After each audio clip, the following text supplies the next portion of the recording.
Baik, Assalamualaikum warahmatullahi wabarakatuh. Perkenalkan, nama saya Muhammad Furkan Hadi Madir dari kelas 12 IPA 2 UPT SMA Negeri 5 Kota Parepare. Pada kesempatan kali ini saya akan menjelaskan proses yang terjadi pada tahapan glukolisis, dekarbonisasi oksidatif, siklus Krebs, dan transfer elektron.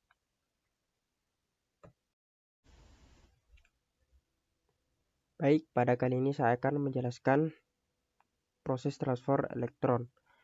Baik, yang pertama yaitu NADH mengalami oksidasi sehingga dihasilkan elektron berenergi tinggi yang akan ditransfer ke koenzim Q. Energi yang cukup tinggi dari elektron ini memungkinkan bersatunya ADP dan fosfat anorganik membentuk ATP. Koenzim Q akan dioksidasi oleh siklon B. Pada tahap ini, koenzim Q akan melepas elektron dan 2 ion H+. Selanjutnya, sitokrom B akan dioksidasi oleh sitokrom C. Pada tahap ini juga dihasilkan energi yang cukup tinggi, sehingga terjadi penyatuan ADP dan fosfat anorganik menjadi ATP. Selanjutnya, sitokrom C akan mereduksi sitokrom A. Sitokrom A akan mengoksidasi sitokrom A juga. Pada tahap ini juga terjadi penyatuan ADP dan fosfat anorganik menjadi ATP. Selanjutnya, sitokrom A3 akan dioksidasi oleh sebuah atom oksigen. Setelah menerima elektron dari sitokrom A, oksigen akan bergabung dengan ion H+, sehingga membentuk molekul H2O. Oksigen ini berperan sebagai reseptor terakhir ion H+. Selanjutnya, dari proses transfer elektron yang diawali dengan oksidasi NADH akan diperoleh 3 ATP dan 1 H2O. Hal ini juga sama terjadi pada FADH. Bedanya, energi yang dihasilkan saat oksidasi FADH2 tidak cukup tinggi untuk membentuk ATP. Oleh sebab itu, proses transfer elektron yang berawal dari oksidasi FADH hanya memperoleh 2 ATP dan 1 H2O secara sederhana. Jadi mungkin cukup sekian. Assalamualaikum warahmatullahi wabarakatuh. Baik, pada kali ini saya akan menjelaskan siklus Krebs. Baik, yang pertama atau langkah pertama yaitu asetil KOA menambahkan gugus asetil berkarbon 2 miliknya ke oksaloisetat menghasilkan sitrat. Selanjutnya, kedua, sitrat diubah menjadi isomernya isositrat melalui pembuangan satu molekul air dan menambahkan satu molekul air lainnya. Langkah ketiga, isositrat dioksidasi. Isositrat dioksidasi mereduksi NAD+ menjadi NADH. Kemudian senyawa yang dihasilkan kehilangan satu molekul CO2.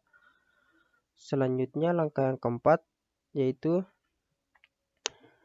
satu lagi CO2 hilang dari senyawa yang dihasilkan pun dioksidasi mereduksi NAD+ menjadi NADH. Molekul yang tersisa kemudian melekat ke koenzim A melalui ikatan yang tidak stabil. Selanjutnya langkah yang kelima yaitu KOA digantikan dengan gugus fosfat yang ditransfer ke GDP membentuk GTP, suatu molekul dengan fungsi yang serupa dengan ATP yang dalam beberapa kasus digunakan untuk menghasilkan ATP. Langkah selanjutnya itu langkah 6.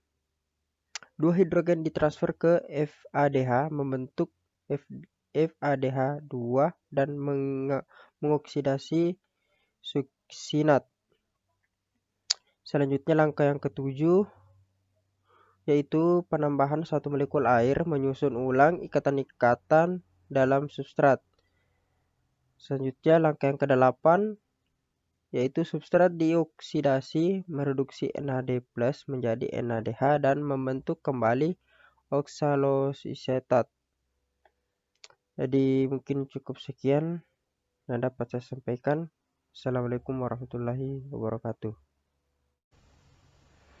Baik, yang pertama itu glukosa memasuki sel dan difosforilasi oleh enzim heksokinase. Baik, yang pertama itu enzim yang digunakan adalah enzim heksokinase yang mentransfer gugus fosfat dari ATP ke gula. Muatan gugus fosfat merangkap gula dalam sel sebab membran plasma tidak permeable terhadap ion besar. Fosforilasi juga membuat glukosa menjadi lebih reaktif secara kimiawi. Yang kedua itu glukosa 6-fosfat diubah menjadi isomernya fruktosa 6-fosfat. Jadi enzim yang digunakan adalah fosfoglukoisomerase.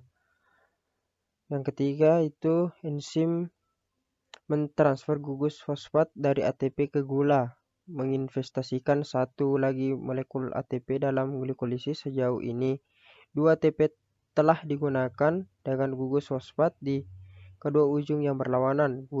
Kini, gula siap dipecah menjadi 2. Ini merupakan kunci bagi regulasi glikolisis. Fosfruktokinase deregulasi secara allosterik oleh ATP dan produk-produknya.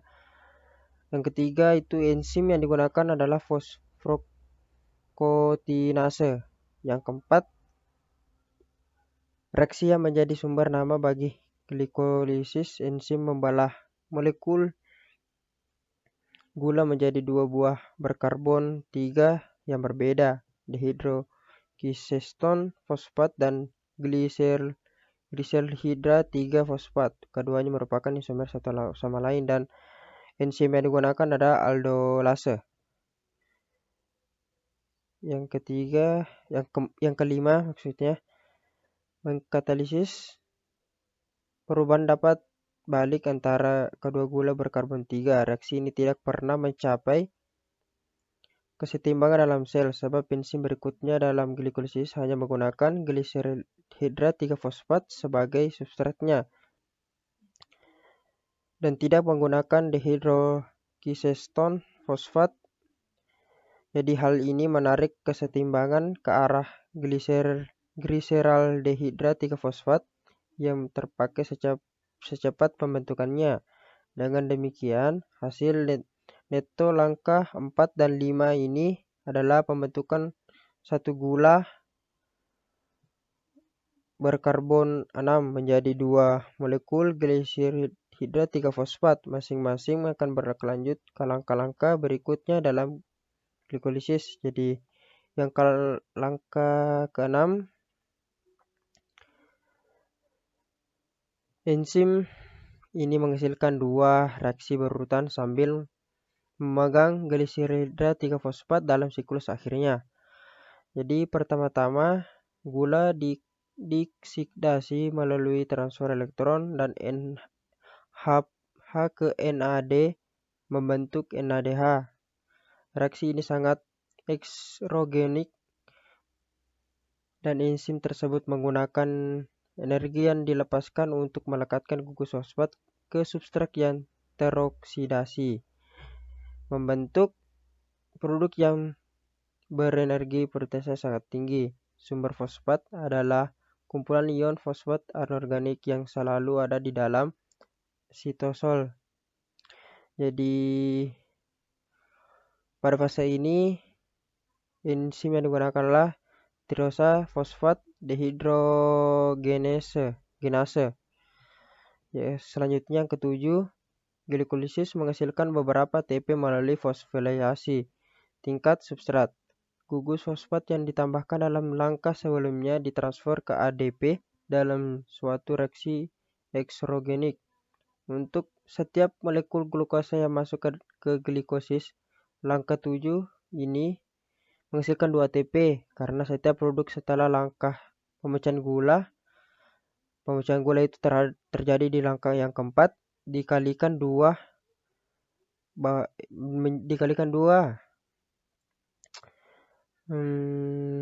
kembali bahwa 2 ATP diinvestasikan dalam mempersiapkan gula agar bisa dipecah. Hutang ATP ini sekarang telah terbayar. Glukosa telah diubah menjadi 2 molekul 3 fosfogiliserat yang tidak tergolong gula. Gugus karbonil yang melincirkan gula telah dioksidasi menjadi gugus karbosil. Jadi yang ketujuh itu enzim yang digunakan adalah fosfogliserokinase. Selanjutnya yang kedelapan, enzim ini merelokasikan gugus fosfat yang tersisa mempersiapkan substrat untuk reaksi berikutnya. Enzim yang digunakan pada tahap ke-8 adalah fosfogliseromutase. Selanjutnya yang ke-9, enzim ini menyebabkan ikatan ganda terbentuk dalam substrat dengan mengekstrak satu molekul air menghasilkan fosfonol privat atau PEP. Elektron-elektron substrat disusun ulang sedemikian rupa sehingga senyawa fosforilasi yang dihasilkan memiliki potensial yang sangat tinggi dan enzim yang digunakan adalah enolase. Selanjutnya nomor 10. Reaksi yang terakhir, glikolisis menghasilkan lebih banyak ATP dengan cara mentransfer gugus fosfat ke PEP ke ADP. Karena langkah ini menjadi 2 kali dari setiap molekul glukosa, 2 ATP pun dihasilkan secara keseluruhan. Glikolisis menggunakan 2 ATP dalam fase investasi energi yang terjadi pada langkah 1 dan langkah ketiga, dan menghasilkan 4 ATP dalam fase pembayaran energi terjadi pada langkah 7 dan langkah 10. Dengan memperoleh neto 2 ATP, glikolisis telah membayar kembali investasi ATP dengan bunga 100% atau semuanya. Energi ditambahkan, disimpan dan NADH oleh langkah yang ke-6 yang bisa digunakan untuk membuat ATP melalui fosforilasi oksidatif. Jika terdapat oksigen, glukosa telah diuraikan dan dioksidasi menjadi 2 molekul piruvat, produk akhir jalur glikolik. Jadi yang terakhir itu adalah langkah terakhir. Enzim yang digunakan adalah piruvat kinase. Mungkin cukup sekian. Assalamualaikum warahmatullahi wabarakatuh. Baik, pada kali ini saya akan menjelaskan tahap dekarboksilasi oksidatif. Baik, pengubahan piruvat menjadi asetil KOA bersambungan dengan antara glikolisis dan siklus asam sitrat.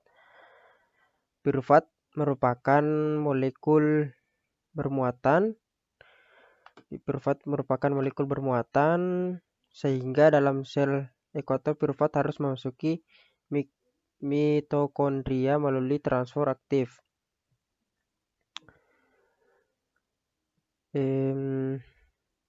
Dalam piruvat memasuki mitokondria melalui transfer aktif dibantu oleh protein transfer.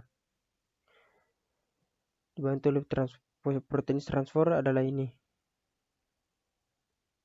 Berikutnya suatu kompleks beberapa enzim atau kompleks piruvat dehidrogenase mengkatalisis ketiga langkah yang dinomori. Jadi 3 langkah yang telah dinomori yang dideskripsikan dalam teks.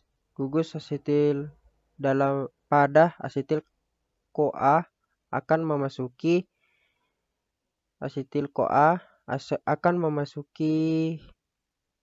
siklus asam sitrat.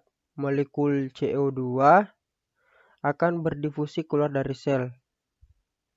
Mungkin cukup sekian. Assalamualaikum warahmatullahi wabarakatuh.